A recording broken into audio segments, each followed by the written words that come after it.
दोस्तों नमस्कार, आदाब।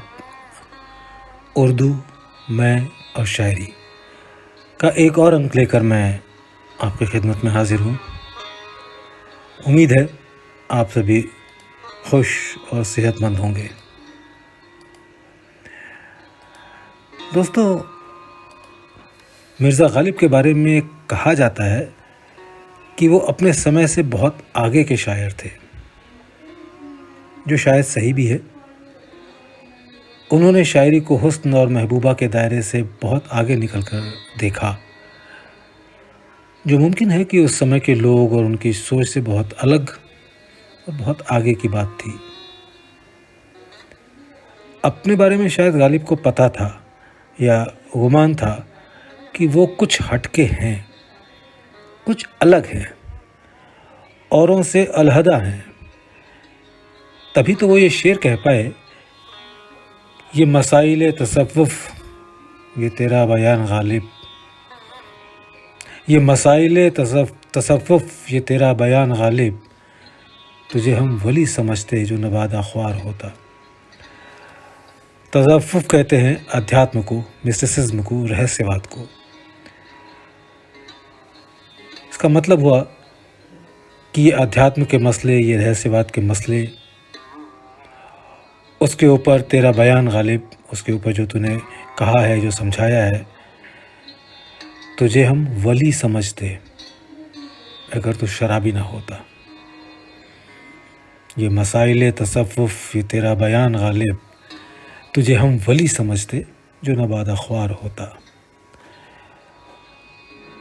एक जगह और एक शेर में वो कहते हैं, बाजी चय अतफाल है दुनिया मेरे आगे, होता है शबो रोज़ तमाशा मेरे आगे। ये दुनिया मेरे आगे एक खेल का मैदान है, जहाँ रात दिन तमाशे हुआ करते हैं। दोस्तों, ऐसा वही लिख सकता है जो अपने आप को दुनिया से अलग देखता हो। एक खुददारी थी मिर्ज़ा गालिब की तबीयत में। वो लिखते हैं कि दिल ही तो है न संगे खिस्त, दर्द से भर न आए क्यों।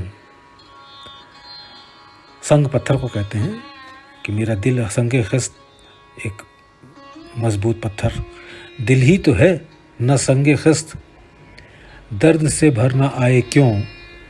रोएंगे हम 1000 बार, कोई हमें सताए क्यों। शेर के दूसरे मिसरे पर गौर फरमाइए, रोएंगे हम 1000 बार, कोई हमें सताए क्यों।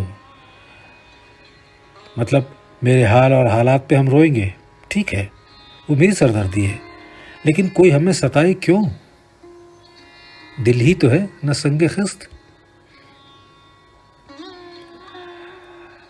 एक और बेइंतहा कीमती शेर की तरफ कदम बढ़ाते हैं। दोस्तों, आपने देखा ही होगा, जब हम चलते हैं सड़क पर, एक कदम आगे बढ़ाते हैं, जो कदम पीछे रह जाता है फिर उसको आगे लाते हैं, फिर आगे बढ़ते हैं। चलने का यही तरीका है। मिर्ज़ा गालिब फरमाते हैं, ख़ास तवज्जो चाहूँगा इस शेर पर। वो कहते हैं, है कहाँ तमन्ना का दूसरा कदम या रब, है कहाँ तमन्ना का दूसरा कदम या रब, हमने दश्ते इम्कां को एक नक्श पा पाया। मैं थोड़ी सी गुस्ताखी कर रहा हूँ इसको और उसी में समझाने की कि खुदा के मन में, ईश्वर के मन में दुनिया बनाने की तमन्ना पैदा हुई और उसने दुनिया बना डाली। मतलब उसने दुनिया बनाने की अपनी तमन्ना की तरफ एक कदम बढ़ाया, दुनिया बना दी। गालिब कहते हैं, या खुदा, तमन्ना का दूसरा कदम कहाँ है। हमने दश्ते इम्कां को एक नक्श पा पाया। दश्ते इम्कां कहते हैं फॉरेस्ट ऑफ पॉसिबिलिटीज़। मतलब ये दुनिया जो है, ये मुमकिनात का जंगल है। अगर आदमी के अंदर जिगर है तो आदमी कुछ भी कर सकता है, कुछ भी बन सकता है। इतनी संभावनाएं हैं इस दुनिया में ये तो खुदा का पहला कदम है, दूसरा कदम अल्लाह कब बढ़ाएगा तू। दोस्तों, कुछ देर के लिए अगर इस शेर को अलग रख दें तो क्या हम में से किसी के दिमाग में ये सवाल या विचार कौंधा? कम से कम मेरे तो नहीं।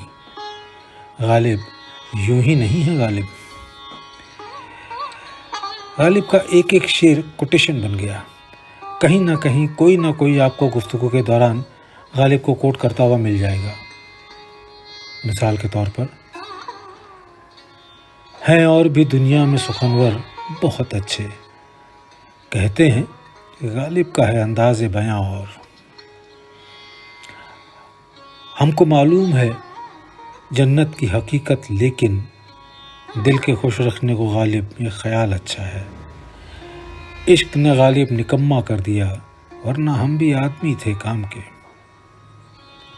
हज़ारों ख्वाहिशें ऐसी कि हर ख्वाहिश पे दम निकले। बहुत निकले मेरे अरमान, लेकिन फिर भी कम निकले। मुश्किलें मुझ पर पड़ी इतनी कि आसा हो गई, वगैरह वगैरह वगैरह। मतलब एक एक शेर, एक एक मिसरा कोटेशन बन गया। एक कहानी के साथ इस गुफ्तगू को ख़त्म करूँगा। गालिब बड़ी मुफलसी में रहे, ना के बराबर वो पेंशन, केवल यार दोस्त और खैर ख्वाह। शराब रोज़ाना चाहिए। एक बार एक आदमी जिसने इनको कर्जा दिया था, उसने मुकदमा दायर कर दिया इनके खिलाफ। मुंसिफ के सामने पेशी हुई, इल्ज़ामात सुनाए गए। मुंसिफ ने इनसे कहा कि आपको अपनी सफाई में कुछ कहना है। अपने अंदाज में गालिब ने कहा, कर्ज की पीते थे मैं, लेकिन ये जानते थे हाँ। कर्ज की पीते थे मैं, लेकिन ये जानते थे हाँ, रंग लाएगी हमारी फाका मस्ती एक दिन।